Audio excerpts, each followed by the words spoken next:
This is probably my favorite subject to talk about. So partially this is also the reason why I got into counseling in the first place. When I was a teenager, I was the teenager that kept being in the principal's office over and over again. So for those of you that are teachers or work in schools, sorry. There is hope, and a lot of us do get a lot better, which is a wonderful thing. So I have 3 kids myself. Oldest is 4 and a half, and then I have a 3-year-old and just turned 1-year-old. So right now we're in the lower end of the temper tantrums and meltdowns. And so this is something that is also something I do professionally, but also whenever I go home, something we do on a regular basis. So anyway, I'm going to be focusing mostly on anxiety, especially anger, whenever it mixes with anxiety. And the reason why we're talking about these two things is because for most of us, anger is very much a secondary emotion. Okay, so what I mean by that is usually anger only exists if 2 things have occurred before, one of 2 things. Either the person has experienced some type of sadness or hurt, so they're feeling that emotion sad. What most of us will do whenever we have anger as our struggle is we're actually kind of trying to become invulnerable. We're trying to take back control over something that feels overwhelming.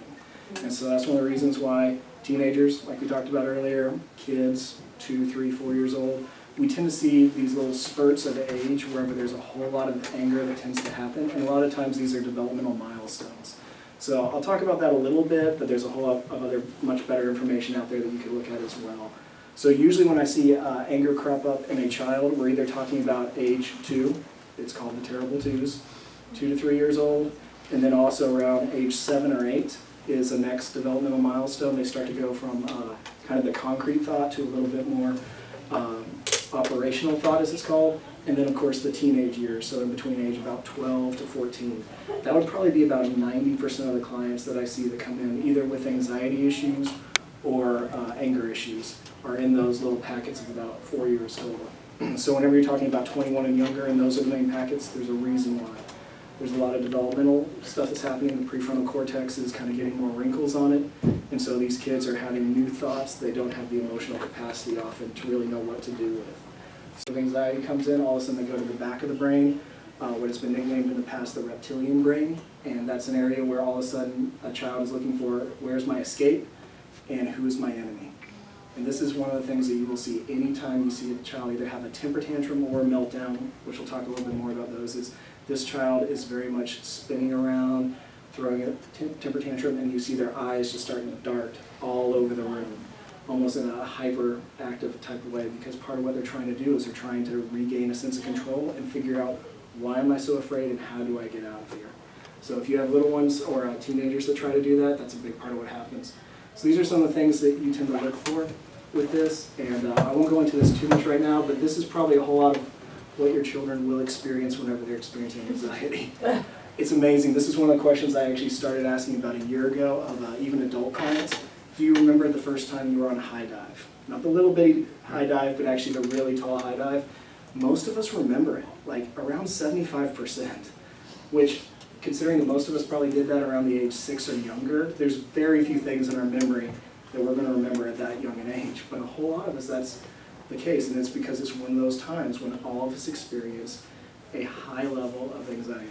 Okay, there's 2% that we're already diving off, and that's my son. That we're the ones experiencing anxiety when he gets on the high dive and starts flipping the first time.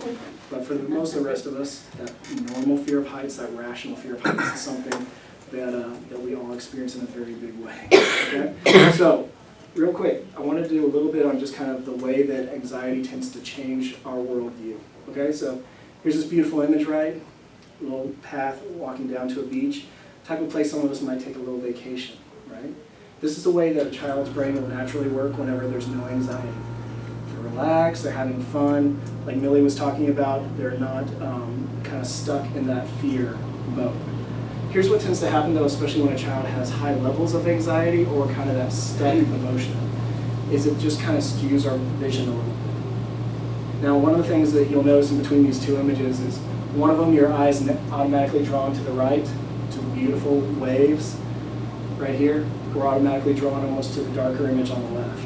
In fact, I showed this a while back to some foster care givers training that we did, and the people there almost couldn't even tell anymore when we started with this image that we were actually at the beach. for children, if your child struggles with anxiety or anxiety mixed with anger, there's going to be a lot of wonderful things that you do for them, and then you'll almost feel like they're not being appreciative because it feels like they're not even enjoying it. You take them to Six Flags, you take them to Chuck E. Cheese, to a baseball game, whatever it is, something that you feel like, okay, they'll really enjoy this, and then you leave and they're just like, good, I want to get out of here. And of course, you as a parent that really try to put yourself out there, put a lot of time and effort into this, it's going to be very tempting for you to get frustrated or feel like your child is unappreciative. But this is one of the big things that happens with anxiety is a child is so much in that fight or flight mode that all they're thinking about is the darker things, the scarier things, the what ifs. What if I lose my mom in the parking lot? What if we're in a crowd? What if the food tastes bad? What if, whatever those things are. And so this is one of the things I think is important to notice whenever your child has these temper tantrums or meltdowns, okay? And this, of course, leads to that wonderful thing we talked about earlier as fight or flight. There's actually 3 steps to it. As many of you will know, it's fight or flight. So who is my enemy and who is my escape are the questions that race through a child's mind whenever they're in this. Or if they feel like they're completely stuck, this is whenever they go to that middle reaction right there of freeze. For some children, you'll see this a whole lot. Other ones, this is something where they don't experience that often. But these are the 3 areas that I tend to work on the most with children, is actually giving them legitimate resources, legitimate way to escape, and a way to have an ally instead of an enemy. Okay, so I'm not sure if you can see it from here, but I'm 6'3", I'm about 250 pounds. If I have a little one, let's say a little 4 or 5-year-old kid that comes in with anger issues, and they're having a meltdown right in front of me, what do you think I look like to them? I probably look a little bit like a monster, a little bit like some type of bear or something like that whenever they're in that fight or flight mode. Even though I could be the nicest person ever, whenever they're thinking, who's my enemy, a guy that's just towering over them, of course, is going to very easily fit that category of this is scary, I don't trust him, get away. We see this reaction all the time with kids whenever they have that mix between anxiety and anger. And so one of the things that we'll talk about is how do you help your child, whether they're 17 or 2, how do you help them start to calm down, okay? And this is really important to remember is that your child isn't actually thinking you're the enemy. They're in a mode where they're asking who is the enemy in the situation. Because the emotion's going to come. If they have anxiety, it's kind of like they're already set to that predisposition to be nervous, so it's not personal. And I think especially for us as parents, especially when we try to love our kids well and we're trying to help them, and they push us away or, heaven forbid, they punch us or yell, I hate you, or whatever it is, they're going to have those big overreactions, and we can't personalize that in the moment. It's not like we're really talking to our child in their rational prefrontal cortex. We're talking to them in this fight or flight mode, okay? So real quick, we're going to first start talking about a temper tantrum. There's a few different ways that people define temper tantrums. I usually define temper tantrum as actually a more mild thing. Usually a temper tantrum is something where the child still has not fully dove into that fight or flight mode, okay? So what we were talking about earlier with the brain, this has started to happen to the child where they're going to the back of the brain, but you can still talk to them a little bit, okay? So now earlier I mentioned the whole standing up idea. One of the things that I do with kids over and over again, and this is probably actually the best thing you can do as parents, teachers, whatever your role is in these kids' lives, is you actually decide to go ahead and lower yourself to their eye level. I work with kids that have 5 to 10 temper tantrums a day. One of the first things I'll do in our sessions is whenever they start to get angry, which a lot of times will happen pretty quickly if they're in a new counseling session, is I'll get down to their level, even below their level if I can. And for some 4 or 5-year-olds, that's pretty low to the ground. So I wear out the knees of my jeans pretty quickly. So one of the things you do is you get down to their level, and then of course you start with a very flat, very calm tone.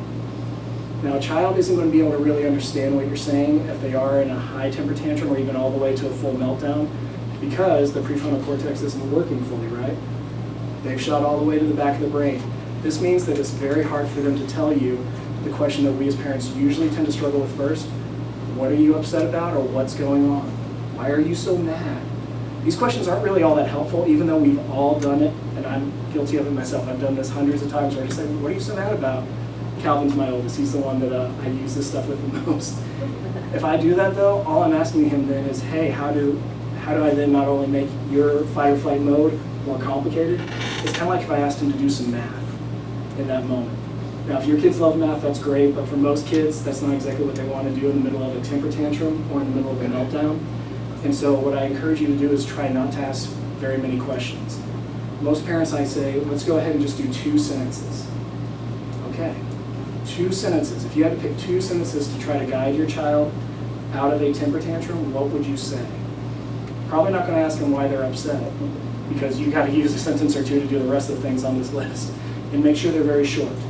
2 sentences, 7 words or less. And I use this for kids as high as about 7 or 8 years old. And it's really important to notice this, because then it's so simple that even in that fight or flight mode, whether they're in temper tantrum or meltdown, they can kind of wrestle with that. They can wrap their mind around that. Okay, mom's here, she's down on my eye level, and then you just start to talk 1 or 2 sentences. Okay, so short sentences. Usually what I try to do is, with the first sentence, offer some type of assurance or tell them the emotion they're feeling. You look like you're really mad. It's really sad that your friend couldn't come here tonight. That must have really hurt whenever you fell and scraped your knee. That's a few more words, but I try to shorten it. Falling hurts. However short you can go, the first thing I try to do is either give them some type of escape, or if I feel like they're young enough, like 7 or younger, I'm just trying to tell them the emotion I think they're feeling. Okay, now here's the reason why. Whenever a kid is about below the age of about 8, and I say 8, I mean kind of developmentally about 8, so some kids they'll be actually 6 or 7, some of them are 9, 10, 11 years old. If your kid's developmentally about 8 or below, emotions are something that they're still trying to wrestle with, okay? Because below the age of 8, we tend to have very black and white thinking, okay? That's my blue jacket. It's not the jacket that has white writing on it over there. It's my blue jacket moment. Only blue jacket. That's the only way I know how to describe it. This is my chair. This is my black chair. Only one description. So if I come to them and I'm trying to help them understand complex human emotion, which all of us here are still trying to wrestle through and trying to figure out, I am too, because it's so convoluted, it's going to be hard for a child to really do that whenever they're super angry, whenever they're super nervous. That's the reason why we come in and we just help them understand, hey, you're really disappointed right now. You're sad, you're angry, whatever it is. What that does for a child is it gives them a label to put on it, something they can kind of hang their hat on, and that usually helps to start the process of them learning how to start calming down. Because for a lot of kids, they'll be hungry, angry, tired, nervous, whatever it is, all at once. It doesn't matter if you get it right the first time. They'll let you know really quickly if that's not what they're feeling. That's okay. Then you get another sentence. Okay, you're sad about your friend not being here? No, I'm not sad. You're hungry? Yeah. And you can almost just see their shoulders start to calm down. They start to relax just a little bit. I never thought this would work, y'all, until I started doing this whenever I worked residential treatment with teenagers. This was actually where I got exposed to counseling in the first place, was with kids that had all been expelled from school and that were in a kind of alternative juvie situation. So we're talking 17, 18-year-old guys, big old muscles, lots of tattoos that they put on there themselves, all this kind of stuff. And I tell this guy, like, man, you must be really ticked at whoever it is. I see this guy that made me look like a midget, just gonna go, yeah, man. I don't know what it is about it, but there's something about someone else knowing what you're feeling that I don't think we even fully understand how powerful that is. So if you can do that with your kids, with your students, it's hugely helpful to say, okay, you feel really sad. Catch their eyes, get down on their eye level, and then do that, okay? So that's the first sentence. Second sentence that we try to do is to try to help them get to that escape, okay? So I'm gonna step one back right here. So for kids, the first 2 questions are, who's my enemy? And then where's my escape? With children, they need to know that you can be an escape for them, or that you can show them to a way to calm down. Okay, so when I say escape, I'm not meaning they're gonna run out into Broadway or anything like that. I mean a way for them to escape their own emotions, a way for them to actually get control, to be able to de-escalate the situation. So what we do with kids with the first sentence is we talk about the emotion itself. With the second sentence, then we try to come back around to some type of way for them to calm down. For boys, this is actually a lot of fun. Girls are a lot more varied as to what will help them calm down, but there's a lot of things you can do. For boys, a lot of times, that's the reason why they then act out in anger. So if a boy's trying to punch, if he's trying to shove, he's probably needing some type of pressure. Okay, for kids, the idea of those those old weighted blankets that you've heard about before, weighted vests, things like that. Boys in particular, girls do too, but it's about 65% boys, 35% girls, love deep pressure, deep tissue, movement, things like that to help themselves calm down. Because then they're actually able to kind of trick their brain. I'm not anxious. I'm just doing push-ups. I'm not anxious. Mommy's just rubbing my hand. I'm shoving against daddy's back. I'm playing bulldozer, whatever it is. If you can get a little boy or a little girl to start getting in motion a little bit in a controlled way that isn't destructive, it can make a world of difference, and it helps their brain reprocess as, okay, you're not feeling nervous, you're just exercising. Okay, so that's one of the things you can do. Another thing that you can do with that escape is then help them try to distract. So sometimes that means, okay, let's go ahead and go to a different room. Like, let's go outside in the backyard and walk around. Take some Play-Doh, which we have some little samples over there, things like that, to try to help them kind of punch it, mash it, things like that. For some kids, music's very calming, and so then you play a song and maybe the two of you dance together after they've started to calm down a little bit. Other kids, it's smelling different things, like essential oils is something that my wife has used very effectively with some of her students. Whatever it is, just try to figure out for your own child which sense is the most soothing for them. Okay, so we all have 5 different senses, right? I'm going to miss one, but sight, sound, touch, taste, and smell. Is that the one I missed? Yep. For most kids, they'll have one that is kind of their primary de-escalation sense. And for your child, you may already know what it is. Other times, it just means you kind of test it around and figure it out. For my son, it's all about touch. Anytime he can touch, if he's in a huge meltdown, then I'll actually just pick him up and just kind of gently give him a bear hug. I'm not squeezing, but I do have a little pressure on him. He calms down like that. For my daughter, if she all of a sudden can listen to Taylor Swift, then all of a sudden she is all better. And I think a lot of us do that as adults too. Something about sound for her is just incredibly soothing. So those are some of the escapes you can do with that second sentence. You can even just pull out your phone and just try one. But what you need to do is figure out which sense is the most calming for your child, and then try it out. There's a long list of different things you can do. TBRI is a great resource for finding out all kinds of calming things. And I can actually show you a picture that I have that I just have never been able to recreate. Once you found which sense is the most calming for your child, all the 5, 6, 7 different things you can do with that sense, whichever one it is. Okay, so remember, whenever you're dealing with a child that has a temper tantrum or a meltdown, they're kind of feeling that world of anger, that world on the right, a lot of the scaring, okay? For most kids, whenever they're actually having that fight or flight mode, there's a lot of things that we can do to help calm them down, but there's also a lot of things we can do to make it less likely they go there, okay? So a lot of you mentioned that you have younger kids. Average kids will throw temper tantrums. Sometimes that's unavoidable, but wouldn't it be nice if they could throw 30% fewer temper tantrums? Wouldn't it be nice if your student was only getting in trouble once a week instead of once a day? There's a lot of things that we can do, and I'll leave this partially for question and answer at the end, because I'm going to run out of time too easily. But one of the things that you can do whenever you're trying to help a child be able to calm down or be able to not fall into temper tantrums as much is to actually give them transitions, okay? About 85% of temper tantrums or meltdowns happen in a transition period. Okay, so whether that's going from one activity at school to another, going from your house into the car, whenever they can't find the shoes they love, or their sister just stole their blankie, or whatever it is, or their iPod, depending on the situation. No one has an iPod, iPhone. Whatever it may be, those transitions are going to be the #1 time when your child will go from that type of anxiety to that type of anger issue. So what you can do is even try to predict it down the road. I have a lot of little like egg timers at my house that we'll just tell our kids, and we'll just turn them on their head. They're 3 minutes each. And we'll tell them, okay, in 3 minutes we're turning off the TV. Which for my son, who absolutely loves Wreck-It Ralph, it is the best movie in the world in his mind, this may be the end of the world to him whenever Wreck-It Ralph has to get turned off before the movie's over. But if I tell him, okay, in 3 minutes, Wreck-It Ralph's over, he's finally gotten to the place, thank God, where he will actually be able to calm down, he won't get angry, he won't go into the fight or flight mode. Anytime that you give a child a little bit of a space as to the transition they're about to have, or help remind them of what's going on after that transition, it helps them kind of stay in the prefrontal cortex. So for example, I'll show you some schedules that are sometimes helpful. I'm not a schedule person, y'all, I'll just be very honest. I'm the type of person where I know what I'm doing that day a little bit, and then I just kind of keep asking my office manager, Lene, and she reminds me. Otherwise, I probably would have forgotten to show up tonight, if I'm being perfectly honest. But I think for young kids, sometimes having a little schedule where they know what's going on can be very helpful. Especially if your child has anxiety about certain events that have to happen regularly. Soccer practice, going to school, whatever it may be.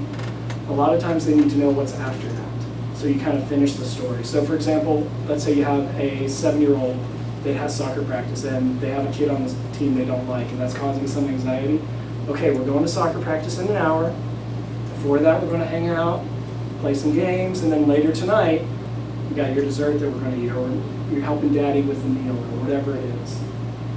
Put it in its context. Okay, for 1 hour, that little child just heard. For 1 hour, I have something I don't like. But I get to help dad with a meal if that's something they enjoy, and I get to do something before them that I like. One of the reasons why kids love bedtime stories is because they know it's coming. No matter how bad their day is at school, whether they're 6 or 10 years old, whatever it is, you should read cooler stories when they're 10 years old, in my opinion. You actually help them realize that at the end of the day, things are going to be better. No matter what's going on anywhere else, I'm going to be okay. So that's another thing you can do. And so in the morning, I like to help kids, especially if they have anxiety, get really physical. I mentioned earlier some Play-Doh. Another thing that I actually made a while back, and I made it again recently because it was so much fun, is actually using Legos with little boys. Little girls love them too, but we would actually use a little Lego table like this and just put it on the floor. And for my son, he'll play with something like this for about 10 minutes before school. Just 10 minutes to kind of start using his mind, thinking a little more analytically, using the prefrontal cortex before he goes to school, helps him start to get his brain in a good mode for school rather than doing the other side of the brain, which is who's going to like me at school and who's not going to like me at school, or what could go bad. So this is something you can do. Play-Doh is on there, stretches in the morning, a little bit of exercise, anything like that is something that you can start just making a regular routine of in the morning. If your child has anxiety or anxiety and anger, I recommend you try to have about 5 or 10 minutes in the morning. It's just kind of a little bit of almost like a liturgy. Just something you know, morning time, we read a story, we pray together for a minute, and then we go off to the day. And then evening time, same thing. So you can make this very, very nice and pretty. Like this is an evening routine that we basically do at our house. And I'm very proud to say that now 2 of our 3 kids actually brush their teeth on their own without being asked. That was a huge milestone in our family. And so what they do is they know, okay, we have our 5 things that we need to do. We do our bath, because they need a bath after a busy day at school. They do pajamas, brush teeth, use the potty, and then they read a book. I love to read books to kids. It's one of the best ways for kids to start developing some empathy and to start seeing the world through other people's point of views. That's a whole different other story. We could spend a whole session just talking about that. But for a child to know, at the end of the day, I'm going to get to read Chronicles of Narnia, or I'm going to get to read Harry Potter with my dad, that's incredibly helpful to a child, just to know no matter what goes on in the day, it ends well. And so those are some of the fun things you can do, especially if you have a child that is going through some really hard things, like some of the kids that have been through foster care or whatever it is. You can't control what they've been through. You can't change their past, but you can help them know the end of the day is going to be good. At the end of the day, I'm going to connect with my parents, my teacher, whoever it is. So anyway, those are some examples. I'm going to open it up for questions in just a second, and then we'll transition in about 10-15 minutes from there. But thank you all for coming. And then this is one last thing. If you have any other questions, shoot us an email. This is one of our email addresses. So if there's something else going on in your life that we aren't able to talk about tonight, or that it feels a little more sensitive to talk about, alethiastaff@gmail.com. It links directly to my email as well as to our office email. Linnea Aller is our office manager, and so one of us will try to get back to you within a day. Usually I'm able to stay on top of it. If it's a Thursday, I'm going to be honest, it's a day and a half. But other days, anything else comes up, that's a resource you'll have freely available. Use it anytime you wish. We love to hear from people. So anyway, that's all I have for now. Any questions? Yes? Okay, so suppose your kid is mad and they start yelling at you like, I hate you, you're stupid. Right. Do you go back and discipline them, or like give them a consequence later once they're calm, or do you pretend like it didn't happen and you like address whatever sparked the thing? Sure. So with that whole who's my enemy and who's my escape dichotomy that happens in a temper tantrum, I try to give kids 2 escapes from a consequence, okay? And that helps me determine if they're actually trying. Because with a child with anxiety, I'm not trying to get them to overcome anxiety in a heartbeat. That would be impossible. It would be very judgmental of me. But I am trying to help a child realize that there is hope and that there is a way, even in the middle of an anxiety attack or temper tantrum. That was great. In the middle of that there is a way to come off of that. I've done take-backs before with children, whether it's them starting to say something incredibly hurtful or lying, where they actually have, I usually start at 30 seconds, where if they say something like, I hate you, or they say a curse word, they get to actually say, I'm sorry, I shouldn't have done that. Any version of that within 30 seconds, there's no consequence. Yeah. Because in general, some type of discipline, especially some type of negative reinforcement, like timeout, spanking, whatever it may be, those are fine, but they don't help the child come from the back of the brain to the front of the brain. They don't help them learn how to calm themselves down nearly as well as a child actually just correcting their behavior. So usually I start with a take back of about 30 seconds, and then when they get to where 30 is way too long, 20, 10, usually you try to get down to about 5 seconds. And I just call it my 5-second take back. So for a child, that's a great way to go. Now, if they, of course, choose to not take that option, or they don't use any of the coping skills or any of those sensory escapes that you may mention to them, like, hey, let's go outside. Okay, I know you're mad. It's okay. Let's go ahead and play with some Play-Doh, or let's go ahead and go, wrestle, or whatever it may be. Whatever is kind of your go-to with the child. And then they still continue to go, then that's whenever you want to start considering some type of repercussion later whenever they're calm. Mm-hmm. Now, we didn't get to talk too much about temper tantrums versus meltdowns. Temper tantrums are usually about 10 to 15 minutes. Probably most of y'all have been experiencing a lot more of the second thing, which is a meltdown. Which that's whenever their central nervous system is all awry, they have huge amounts of dopamine, adrenaline just coursing through their veins, and that can last hours. Okay, so I think a lot of us tend to use temper tantrum as what we really mean for a meltdown. I just like to differentiate the two because I think every kid has some temper tantrums. Most of you are probably experiencing the full meltdown, which can be a much longer process. For those kids, the reason why I mention that is they're going to be so much on edge, still kind of recovering from the fight or flight mode. I try not to give them some type of punishment or negative discipline like timeout, something like that, until they're a lot calmer. Because if I do it too quickly, they're going to do what? They're going to go straight back into, oh, now mom's the enemy. Now daddy's the bad guy. The discipline was too hard, and then they just go straight back through the process. If your child's over about 3 years old, they're going to be able to remember up to a day before what happened. Their memory's just that good. God's gifted them in incredible ways, and so that means you don't need to feel the pressure that a lot of us do of, okay, I have to discipline them right now for exactly what they're doing. If they don't have anxiety, that's fine, but if they do, all you're asking for them to do is basically saying, okay, you know how you're overwhelmed? Well, now let me throw some more weight, some more responsibility on you, and now see if you can handle it. We wouldn't do that to our kids physically. Let's not do it to them emotionally when we can. And so in general, even if you have to do a little discipline at the end that is timeout, losing a toy, whatever it is, try to do it whenever they're fully calm again. So the big thing with discipline then is to distinguish whether it's like a full-blown meltdown because of anxiety or if it's just them being Right. a rude little child for that moment. Sure. And for a lot of kids, you're going to see their face change. You're going to see them start to shout, sweat profusely, their fists start to clench up, whatever it is. For most kids, whenever they've really entered that meltdown phase where they're less verbal, like we were talking about, their pulse will go to above about 135 is the average. Of course, depending on how old they are. If they've gone beyond that, that's whenever you know, okay, I'm talking to my child that's in a meltdown. 2 sentences, 7 words or less, really trying to keep it as simple as I can. If they're below that, they still may be really mad, but that's whenever it's like, okay, you were in control and you were just kind of being rude or disrespectful. Ours claps his ears whenever he gets really worked up. Yeah. Like he's trying to get the noise to stop or something. Yeah, my little one becomes a football player and everything is Yeah. basically a defenseless player. Yeah. Great question. Did that help? Yeah. What other questions do you have? So is it good to let them know, like, for example, if we're about to leave the house and I go and I just turn the TV off and I'm like, all right, kids, let's go. My almost 4-year-old will just freak out, Sure. like their world just ended.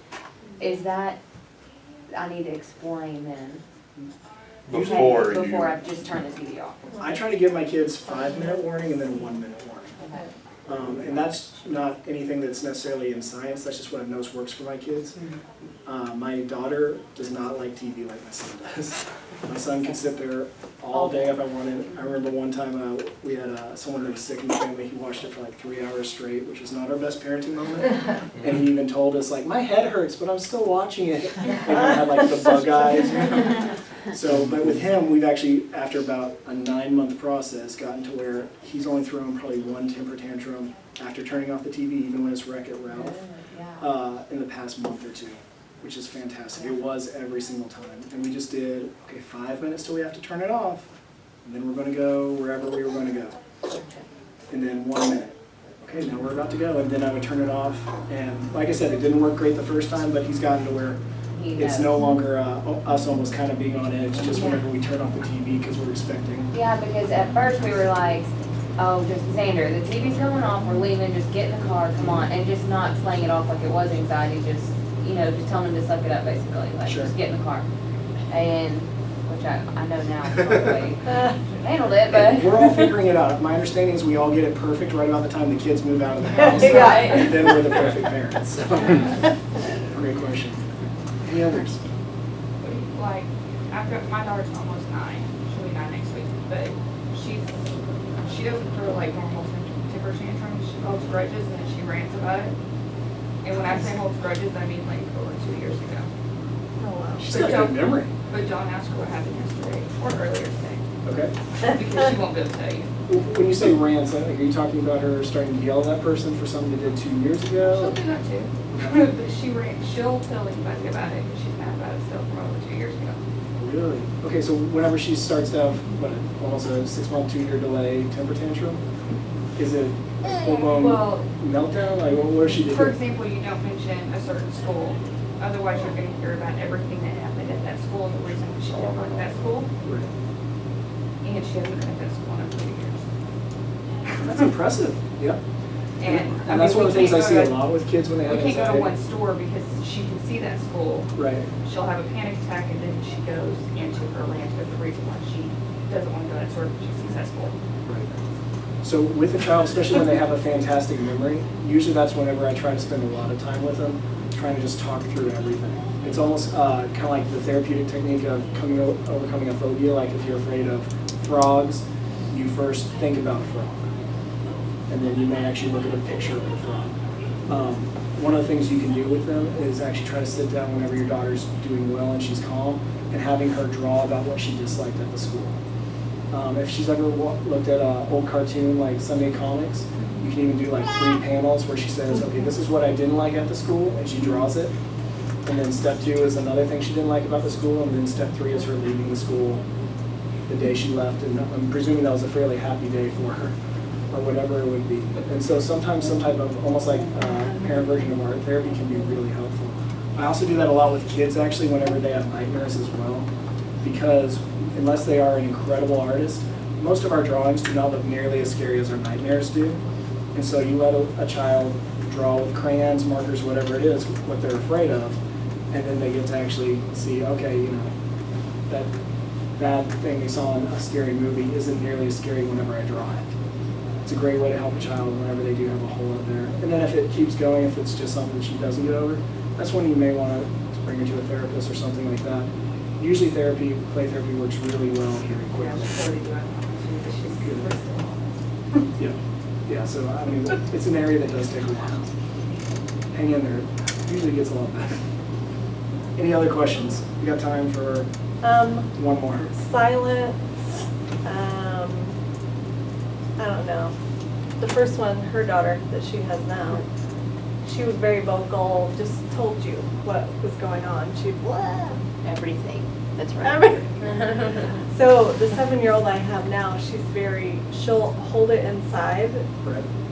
So my first experience with, okay, my towel she wiped her behind with after she had pooped. And thank God I caught it before I used it on my hair that I just yeah. washed. Right? And I was in such disbelief. I'm like, you've got to be kidding me. Anyway, I was upset. I had my husband ask her, you know, she knew it was my towel. It's like we went, and I'm like, I was just so surprised. And I'm like, God, I don't know what to do with this child. Like, how do you address, you know, the I'm gonna see how much you love me, I'm gonna see what I can do to see. I don't know what she's thinking as far as, 'cause Sure. she's a foster daughter, but I hold her accountable, and she doesn't really like that, Right. but she knows I love her, so is she really asking, how much do you love me? Are Right. you still gonna love me after I do these little things, like cut up stuff we got for Christmas, tear out the insides of pillows, and draw with permanent marker on, Yeah. stuff like that. Well, I mean, anytime a child's been through foster care, even in the best of situations, they've been through a very high level of trauma. The fact that their own parents either are unable or unwilling to raise them is probably one of the worst forms of trauma out there, anywhere. And so when you're working with someone like that, yes, you have to do some type of discipline. And that doesn't have to be something that's necessarily negative. I always love the reminder of God disciplining Israel. So often it was some type of a reminder of what's good. I try to help a child remember who they actually are in those type of situations, because their little self-esteem, their little ability to be proud of themselves has been shattered 9 times out of 10 because of just what they've been through that led to them being in the foster care system. So I try to do a whole lot of helping the child calm down first, and then reminding them of what I see in them. Chris has, in one of the books that he has out there, a whole list of kind of character traits that you can go over with your children. Are they resourceful? Are they, ingenuitive? Are they creative? Are they strong? They're strong-willed against you, but they also have that strength. Right. Are they patient, and they've just been through so much, now they're safe and they're unleashing on you? But that's an area too, especially if there's something that they tend to go to, like destroying things. I would actually recommend you listen to Keeley's talk as well in a little bit, because a lot of times some of the legitimate need they need of some type of better sensory processing is one of the reasons why they keep having those kind of bizarre type of acting out. I know that doesn't fully answer your question, but that's where I would start. Well, that's all we have time for now. I'll be around later, and then I'll be able to answer any questions later. But thank you all for coming.